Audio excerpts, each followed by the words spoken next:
মাহাত্ম্য আজকেও শোনাই কুরুক্ষেত্রে, আজকে এবং কালকে আরো দুদিন শোনাবো। দেখে যা ভালো লেগেছে। গতকালকে আমরা কুরুক্ষেত্রের কথা শুনিয়েছিলাম।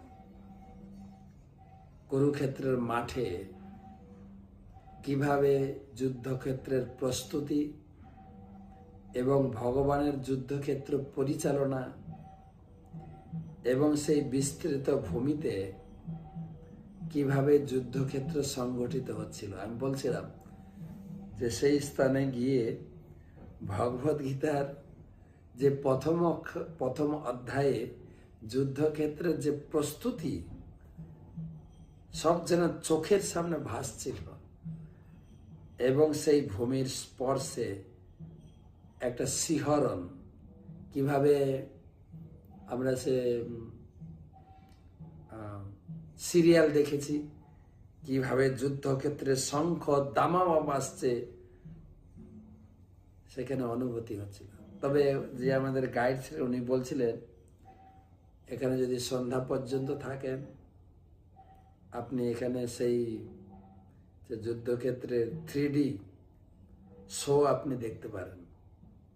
দেখারও ইচ্ছা হলেও যেহেতু আমাদের প্রোগ্রাম সেটিং ছিল তো আমরা থাকতে পারিনি। এবং বলছিলেন এখানে ফাউন্টেন রয়েছে, ফোয়ারার মাধ্যমে দেখানো হবে রাত্রের আলোকে, আলোকচিত্র এবং ফোয়ারা দেখানো হবে কিভাবে যুদ্ধক্ষেত্র হচ্ছে, ভগবান কৃষ্ণ কিভাবে অর্জুনের রথকে পরিচালিত করছেন এবং কিভাবে অর্জুন বীর বিক্রমের যুদ্ধে এগিয়ে চলেছেন। এইসব সে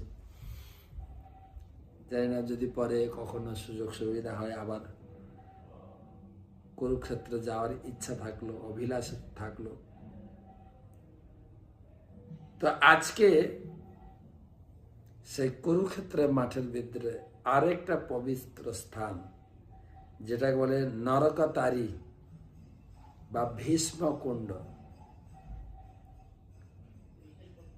কাহিনী হচ্ছে এরকম যে যুদ্ধ শুরুতে কৌরব পক্ষের সেনাপতি ছিলেন ভীষ্মদেব। বীর বিক্রমে যুদ্ধ হচ্ছে এবং বেশ কয়েকদিন যুদ্ধ হয়ে গেছে। কৌরবদের সঙ্গে পাণ্ডবদের, বিশেষ করে অর্জুনের সঙ্গে ভীষ্মদেব, দ্রোণাচার্য। দুর্যোধনের ভরসা ছিল যেহেতু গুরুদেব দ্রোণাচার্য, পিতামহ ভীষ্ম আমাদের দলে রয়েছেন, আমাদের জয় নিশ্চিত। ঠিক যেরকম আমাদের পশ্চিমবঙ্গে কুরুক্ষেত্র চলছে এখন, ভোটের যুদ্ধ, আর এর মাঝখানে মিডিয়া লোকেরা যা ফায়দা লুটছে। সবাই কিন্তু মরিয়া আমরা জিতবো, কেউ হারবো বলছে না, কিন্তু উভয় পক্ষ। আমার এইসব শুনে একটা পজিটিভ বিচার এসে গেছে। কখনো কোনো জিনিসে পিছিয়ে পড়া বা হেরে যাওয়া চিন্তা যেন না করি, বা কখনো কখনো আমরা রোগ ব্যাধির থেকে বেশি হচ্ছে ভেঙে পড়া। কমপক্ষে রাজনীতিক লোকদের কাছ থেকে একটু শিখেছি পিছিয়ে পড়া না, হ্যাঁ, সবসময় পজিটিভ চিন্তা করুন। না আমার কোনো রোগ ব্যাধি হয় না তো আমি ঠিক আছি, তো চলো সবসময়। আমি একটা ইউটিউব দেখছিলাম, পজিটিভ থিঙ্কিং, তো উনি বলছিলেন যে ডক্টর আমাকে বলেছিলেন তোমার জটিল ক্যান্সার হয়ে গেছে এবং তার জন্য অনেক চিকিৎসাও করেছি। তো একজন কনসালটেন্ট, এখন সাইকোলজিস্ট বেরিয়েছে, অনেক কিছুতে রোগ ব্যাধি চিকিৎসা, বিভিন্ন প্রকার ঔষধ বা আধুনিক চিকিৎসা ব্যবস্থায়ও রোগ সারছে না। একজন কনসালটেন্ট ওনাকে বললেন না তো, কে বলেছে আপনার ক্যান্সার হয়েছে? না, আমি তো দেখতে পাচ্ছি না। আমার ডায়াগনোসিসে ক্যান্সারের কোনো চিহ্নই দেখছে না। আপনি সুস্থ থাকুন, সুস্থ থাকুন, সুস্থ আছেন, সুস্থ থাকেন কি? সুস্থ আছেন। যে হয়তো বলেছে আপনার, বা যদি রিপোর্টেও বলে থাকে আপনার ক্যান্সার হয়ে থাকে, মনে হয় রিপোর্টের কিছু গলদ রয়েছে। আমি আপনার শরীরে একটিকো ক্যান্সারের চিহ্ন দেখতে পাচ্ছি, কোনো সিমটমই নেই আপনার। আপনি সুস্থ ব্যক্তি, ভালো থাকুন এবং সুস্থভাবে আপনার যা খেতে মন চায়, যাতে আপনি খুশি থাকেন সেইভাবে থাকুন। যা পড়তে ভালো লাগে, যা করতে ভালো থাকুন। একদম নেগেটিভ চেঞ্জ, ক্যান্সার হয়ে গেছে না তো, সুস্থ সবল পরিবারের একজন সদস্য হিসেবে থাকুন। বলে 3 বছর পরে আমি যখন একটা কৌতূহল হলো, এত রিপোর্ট তো যদিও যদি রিপোর্টটা আগেরটা ভুল থাকে, এখন রিপোর্ট করে দেখি। বলে 3 বছর পরে রিপোর্ট করে দেখলাম কোনো কিছু নেই শরীরে। তো সবাই, তৃণমূল বলছে আমরা 200-র বেশি পাবো, বিজেপিও বলছে, সব পজিটিভ থিঙ্কিং। আর যে দলের লোক, হ্যাঁ আমাদের দলই জিতবে, ভালো হোক।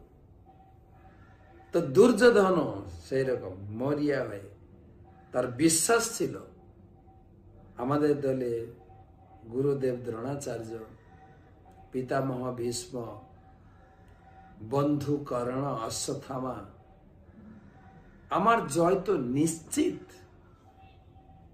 একদম নিশ্চিত ছিল। একদিন ভীষ্মদেবের কাছে গিয়ে তিনি বলছেন, পিতামহ আমার তো পুরো ভরসা যে আপনি আছেন, আমার জয় নিশ্চিত। আজকে 5 দিন হয়ে গেল, যুদ্ধের কোনো রেজাল্ট নেই গুরুদেব। আমার মনে একটা সন্দেহের বাসা বেঁধেছে, জানেন? কি সন্দেহ করছো তুমি? আপনি পাণ্ডবদের স্নেহ করে আমাদেরকে বঞ্চিত করছেন। যুদ্ধের পূর্ণ শক্তি আপনি প্রয়োগ করছেন না, কেবল পাণ্ডবদের প্রতি স্নেহবশত। এটা তো উচিত নয় গুরুদেব, এটা তো এক প্রকার প্রতারণা। ভীষ্মদেব দুর্যোধনের কথা শুনে তিনি বললেন, তুমি কি বলছো? আমি তো তোমার সমর্থনেই যুদ্ধ করছি না। আপনি যদি যুদ্ধ করেন, এই যুদ্ধক্ষেত্র তো এতদিন লাগবে না। আর বাস্তবিক তাইও, পণ্ডিতগণ, বিদ্বান ব্যক্তিগণ এটাই স্বীকার করেছেন, পুরো যুদ্ধক্ষেত্রটা ভীষ্মদেবের জন্য 1 ঘন্টার ছিল। ভীষ্মদেব অত্যন্ত ক্রোধান্বিত হয়ে বলেন, ঠিক আছে, আমি তোমাকে কথা দিচ্ছি, 1টা 2টো 3টে 4টে 5টা বাণ রাখলাম। এই 5টা বাণে কালকে পঞ্চপাণ্ডবকে হত্যা করে মাথা কেটে তোমাকে উপহার দেব। দুর্যোধন খুব খুশি। দুর্যোধন বললেন, গুরুদেব একটা অনুরোধ করব, এই 5টা বাণ আমি নিয়ে রাখি, কালকে যুদ্ধের সময় আপনাকে দেব। বলে ঠিক আছে। বলে যদি আমি তোমাকে কথা দিচ্ছি, যদি আমি এই পঞ্চপাণ্ডবকে কালকে হত্যা করতে না পারি, কমপক্ষে কৃষ্ণের প্রতিজ্ঞা ভঙ্গ করাল। সে তো প্রতিজ্ঞা করেছে যুদ্ধক্ষেত্রে অস্ত্র ধারণ করবেন না, আমি তাকে অস্ত্র ধারণ করাবো যদি পঞ্চপাণ্ডব হত্যা করতে না পারি। বাস দুর্যোধন খুব খুশি, খুব খুশি। ভগবান অর্জুনকে ডেকে বলেন, অর্জুন তোমার কি মনে আছে দুর্যোধন প্রতিজ্ঞা করেছিল তোমাকে কিছু বর দেবে? ঘটনাটা ছিল এরকম, পঞ্চপাণ্ডব যখন তাদের বনবাস কালের সময় দুর্যোধন তাদেরকে বনবাসে পাঠিয়েও ক্ষান্ত হয়নি। তাদের বনবাস যেখানে, সেই বনবাসের আশেপাশে তাদের দেখিয়ে দেখিয়ে বড় পিকনিক করা শুরু করলেন। বাড়ির পরিবারদের নিয়ে গিয়ে সেই জঙ্গলে রান্না বান্না, খাওয়া দাওয়া, ফুর্তি। আর পিকনিক করতে গিয়ে একটু মদও খেয়ে ফেলেছেন। আর সেই নেশাগ্রস্ত হয়ে পাশে ছিল কুবেরের বাগান, বাগানে ঢুকে ফল ফুল ছিন্ন বিচ্ছিন্ন করে বাগান নষ্ট করতে শুরু করে। অনেক বড় কাহিনী। বাগানের যে সিকিউরিটি গার্ড ছিল খবর দিয়েছেন কুবেরকে, আর সেই কুবেরের লোকজন এসে তাদেরকে পরাস্ত করে দুর্যোধনকে বন্দী করে নিয়ে গেছে। দুর্যোধনের পক্ষের কোনো দূত এসে যুধিষ্ঠির মহারাজের কাছে সেই সমাচার দিলেন, দুর্যোধন বন্দী হয়েছে। যুধিষ্ঠির মহারাজ সহ্য করলেন না। সে কি, কার এমন শক্তি কৌরব পরিবারকে পরাজিত করে বন্দী করতে পারে? অর্জুন তুমি যাও, দুর্যোধনকে বন্ধন মুক্ত করো। অর্জুন বলছেন, ভাইয়া আমাকে যেতে? বলছে, হ্যাঁ, দুর্যোধন তো আমার ভাই, নিজের ভাই, যাবে না কেন? অর্জুন কিছু কথা না বলে চুপচাপ ধনুর্বাণ নিয়ে ছুটলেন। বড় ভাইয়ের আদেশ, এবং লড়াই করে তিনি দুর্যোধনকে বন্ধন মুক্ত করলেন। দুর্যোধন খুশি হয়ে বলছে, অর্জুন ভাই খুব খুশি হলাম, তুমি কিছু বর মাগো। অর্জুন তখন ভগবানের ইঙ্গিতে বলে, বরটা তুমি পকেটে রাখো, পরে নেব। তো দুর্যোধন তোমাকে বর দেবে বলছিল না, তুমি যাও এখন, তুমি দুর্যোধন কাছে চাইবে, তুমি বর দিতে চেয়েছিলে। বলছে, হ্যাঁ, কি বর চাই বলো? না, তোমার কাছে যে 5টা বাণ আছে এটা আমাকে দাও। এসব ভগবানের পরিকল্পনা। সে বাণ নিয়ে চলে গেল। আর দুর্যোধন সামান্য ব্যক্তি ছিলেন না, কথা তো কথাই, বর দেব বলছে, 5টা বাণ দিয়ে দিলেন। তো পঞ্চপাণ্ডব মারবে কি করে? তাই প্রতিজ্ঞা ভঙ্গ করালেন কৃষ্ণের। কৃষ্ণ নিজ প্রতিজ্ঞা ভঙ্গ করে অস্ত্র ধারণ করলেন। এসব কাহিনী আছে। যুদ্ধতে কেউ তো ফিরে আসার মানে পিছিয়ে যাওয়ার লোক নয়। ভগবান অর্জুনকে পাঠালেন পিতামহের কাছে, যাও জিজ্ঞেস করো, দাদাজি, পিতামহ আপনাকে কি করে হারাতে পারে, টেকনিকটা একটু বলুন না। আর অর্জুনকে খুব স্নেহ করতেন ভীষ্মদেব। ভীষ্মদেব টেকনিক বলেই দিলেন, আমাকে কি করে হারাবে। আমার প্রতিজ্ঞা আছে, কোনো মহিলাকে দেখলে আমি যুদ্ধ করবো না। আর মহিলা না, নপুংসা, হিজড়ে, তাকে বসিয়ে দিলে, রথের সামনে বসিয়ে রথ এগোতে থাকলো। আর তাকে দেখে, শিখণ্ডী, তাকে দেখে ভীষ্মদেব বলেন, আমি যুদ্ধ করব না। আর ভগবান শ্রীকৃষ্ণ বলেন, এইটাই তোমার সুযোগ, শটাং শটাং করে তীর বিদ্ধ করো। আর তীর বিদ্ধ করে করে করে করে ফেলে দিলেন রথ থেকে নিচে। মহান ব্যক্তি মাটি স্পর্শ করলেন না, তীরের উপরে তিনি থেকে গেলেন, অর্থাৎ সরসজ্জায়। ডানলভ গতি না, কিন্তু সরসজ্জায়। এই পুরা কাহিনী মহাভারত ভাগবতমের প্রথম স্কন্ধে বর্ণিত।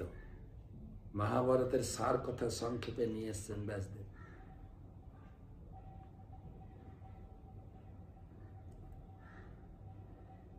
ভীষ্মদেব সেনাপতি ছিলেন। 10 দিনের মাথায় অর্জুন তাকে সরসজ্জায় বিঁধে দিলেন, সারা শরীর তীরের উপরে, তো মাথা ঝুলে আছে। দুর্যোধনকে বলছেন, আমার মাথাটাকে উঁচু করার জন্য কিছু ব্যবস্থা করো, অর্থাৎ বালিশ নিয়ে আসো, তকিয়া নিয়ে আসো, আর আমার খুব জল পিপাসা পেয়েছে। দুর্যোধন সোনার বালিশ, সোনার গ্লাসে একদম কুল কুল পানি জল নিয়ে এসে হাজির। ভীষ্মদেব বলেন, না, এই সরসজ্জায় এই বালিশের প্রয়োজন নাই। অর্জুন, আমার এই দুটো ব্যবস্থা তুমি করো। অর্জুন তখন দুটো তীর মারলেন, সাইডে এমন ভাবে মারলেন, মাথাটা ধরে রাখলেন। সেই চিত্র এখনো আছে, সেটাই দেখলাম। আমার মনে হয় ভিডিও এখনো পাননি হয়তো আপনারা, যেখানে দাঁড়িয়ে আমি সব ছবি তুলছিলাম, দেখাচ্ছি। আর একটা তো সমাধান হলো মাথাটা রাখার, দ্বিতীয় তৃষ্ণা নিবারণ। অর্জুন ভূমিতে বাণ নিক্ষেপ করে বাণ গঙ্গাকে প্রকটিত করলেন।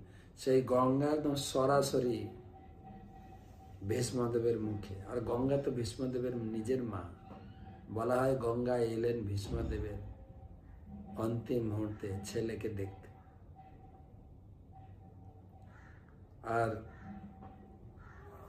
সেই জায়গায় যেখানে বলে ভীষ্ম কুণ্ড, আর ওই গ্রামটার নাম হয়ে গেছে নরকাতারি, অর্থাৎ ওই জায়গায় গেলে, সেই জল স্পর্শ করলে, আর সেই চিত্রটা মনে করলে আপনার আর নরকে যেতে হবে না। নরকাতারি, দেখলাম গ্রামের নামও বাস স্ট্যান্ডে লেখা আছে নরকাতারি বাস স্ট্যান্ড। ভীষ্মদেব থাকলেন, যুদ্ধ চলতেই থাকলো। বলা হয় ওখানে লেখা আছে, দেখলাম 10 দিনের মাথায় ভীষ্মদেব অর্জুনের বাণে বিদ্ধ হয়ে তিনি পড়ে গেলেন। যুদ্ধ তো হয়েছিল 18 দিন। এবারে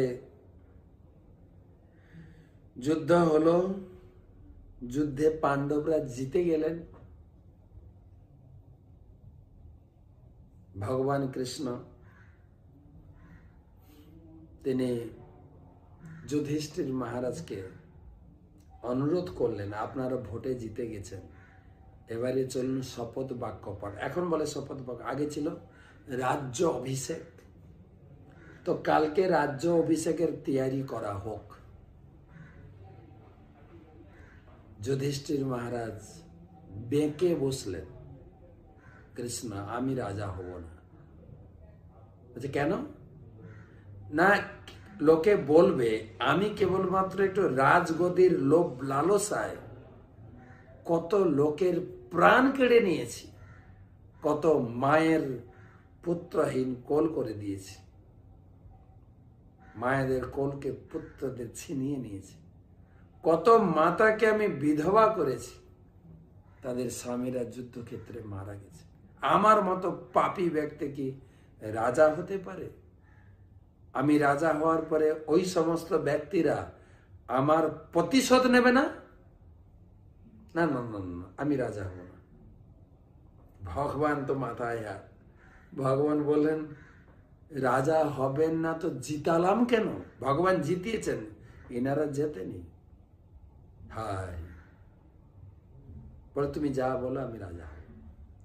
তখন ভগবান যোজনা করলেন, ঠিক আছে, আপনার ছোট ভাই অর্জুনকে আমি গীতার জ্ঞান দিয়ে তার মোহ দূর করতে পেরেছিলাম, প্রাইমারি স্কুলের শিক্ষা, কিন্তু আপনি তো আমার থেকেও বড়, আপনাকে আমি কি করে বুঝাবো? চলুন কালকে সেই কুরুক্ষেত্রের মাঠে আমাদের পিতামহ, তাকে একটু দর্শন করতে যাব। ভগবানের প্ল্যানটা ছিল ভীষ্মদেবকে দিয়ে বলাবেন যুধিষ্ঠির যেন রাজা হয়। তবে কালকে যখন যাবেন আপনারা, সবাই একদম সেজে গুজে, যত যুদ্ধক্ষেত্রে অলংকার আদি পেয়েছেন, একদম আপনাদের মহিলারাও আপনারা পুরো সিঙ্গার করে যাবেন। কানে একটা ফুটো করবে না মহিলারা, সব ফুটো করে সাজিয়ে যাবে। প্রভুপাদ লিখেছেন ভাগবতমে যে ভীষ্মদেব সরসজ্জায় তিনি এত কষ্টে তিনি কেন ছিলেন। দেখুন, আমরা আইসিইউতে থাকি কখনো অসুস্থ হয়ে, ওই সরসজ্জার মতোই কিন্তু চারিদিকে নল ফুটিয়ে রাখে, পায়ে, হাতে, মাথায়, কানে, কি বলে, পায়ুতে, উপস্থতে, সব নলে